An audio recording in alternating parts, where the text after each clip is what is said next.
Ça y est, vous êtes enfin décidé à apprendre sérieusement le français. Vous vous imaginez déjà voyager en France, échanger avec les francophones avec fluidité et confiance, peut-être même ajouter une ligne sur votre CV. Mais tout à coup, la réalité vous rattrape et vous vous posez peut-être cette question: par où commencer? Pas de panique, dans cette vidéo, je vous partage toutes les étapes pour commencer à apprendre le français de A à Z. Salut, salut, salut! Bienvenue dans un nouvel épisode de French Mornings. Si vous apprenez le français, vous êtes au bon endroit.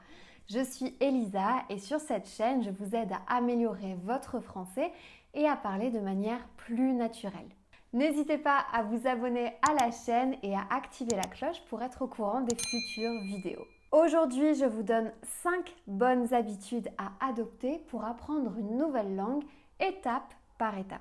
Alors installez-vous bien, activez les sous-titres si vous en avez besoin et c'est parti!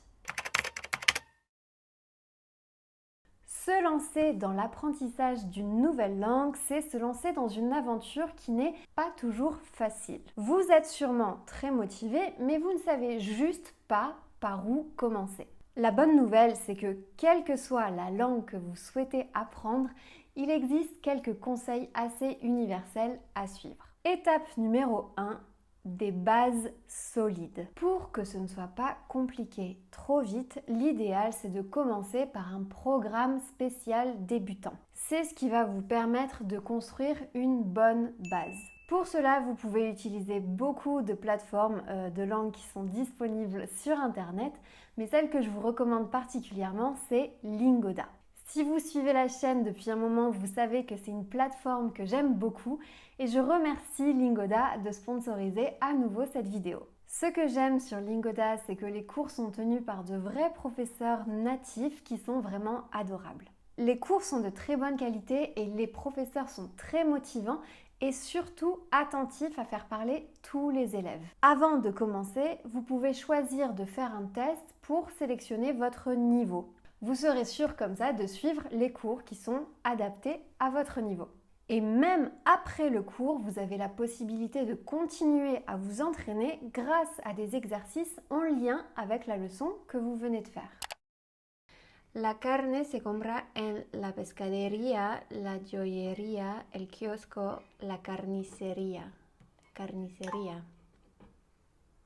Lingoda, c'est vraiment une plateforme très sérieuse où tout est mis en œuvre pour vous faire progresser rapidement et plus exactement en 2 mois. Je m'explique. Très régulièrement, Lingoda organise les Lingoda Sprint Challenge. C'est un défi de 2 mois qui vous aide à progresser dans la langue que vous voulez apprendre très rapidement. Si vous participez à 30 cours par mois pendant 2 mois, Lingoda vous rembourse à 100% de cashback. Et si vous avez un emploi du temps assez chargé et que vous préférez prendre 15 cours par mois pendant 2 mois, alors Lingoda vous rembourse 50% de cashback. C'est vraiment une super occasion de vous motiver et de progresser en seulement 2 mois et surtout, comme je vous disais, de construire des bases très solides pour la suite. Si vous souhaitez participer au Lingoda Sprint Challenge, vous pouvez utiliser le code MORNINGS20 ou bien cliquer sur le lien en barre de description et vous bénéficierez de 20 € ou 25 $ de réduction à votre inscription. Étape numéro 2, apprendre du vocabulaire en contexte. Une fois que vous avez acquis une bonne base et que vous commencez à comprendre un peu comment fonctionne le français, c'est le moment d'enrichir votre vocabulaire. Vous pouvez le faire de plusieurs manières.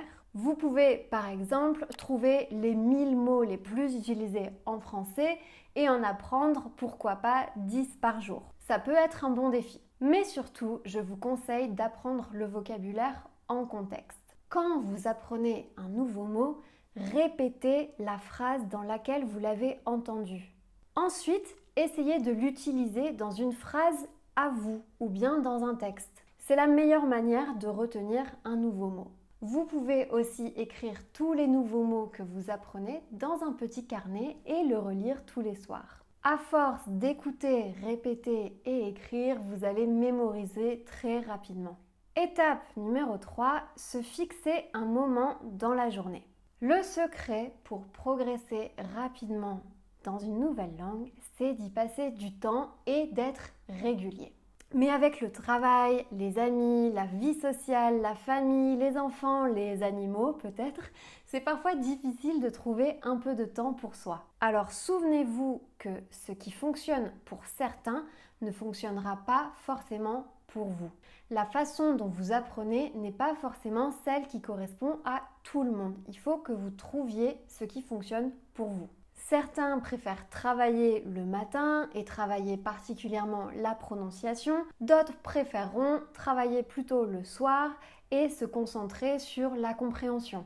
Dans mon cas par exemple, le moment que je préfère pour étudier une autre langue, c'est le matin avant de commencer à travailler. C'est un moment qui me stimule beaucoup, qui me donne beaucoup d'énergie, donc je préfère le faire en premier. J'avais essayé de faire ça le soir, après manger, avant d'aller dormir, mais c'était quelque chose qui me stimulait tellement que ensuite j'arrivais plus à dormir parce que mon cerveau continuait à réfléchir.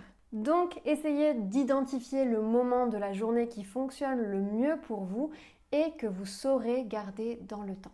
Étape numéro 4, se parler à soi-même. Oui, vous avez bien entendu, vous parlez à vous-même. Si vous suivez ma chaîne depuis un moment, vous savez que c'est un des conseils que je donne le plus souvent parce que c'est un des conseils les plus efficaces. Je pense que c'est quelque chose qui donne énormément de confiance en soi.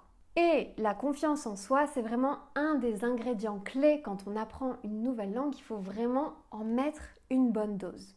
En parlant tout seul, vous allez avoir le temps de travailler votre prononciation, de réfléchir à la structure de vos phrases, de chercher quelques mots de vocabulaire et de faire toutes ces petites choses qu'on n'a pas le temps de faire dans une conversation normale. Dans mon cas, ce que je fais quand je parle toute seule dans une autre langue, c'est que j'explique ce que je suis en train de faire ou ce que j'ai prévu de faire. En fait, c'est tout simplement réfléchir à voix haute, mais dans une autre langue. Étape numéro 5, lire la langue. Alors, je ne vous recommande pas de commencer par des grands classiques de la littérature, mais tout simplement par des articles de presse, des publicités, des livres peut-être assez simples pour commencer. En lisant, vous allez apprendre énormément de vocabulaire, vous allez aussi améliorer votre grammaire de manière passive, vous allez aussi apprendre des expressions que vous n'aurez peut-être pas pu apprendre dans une conversation avec quelqu'un.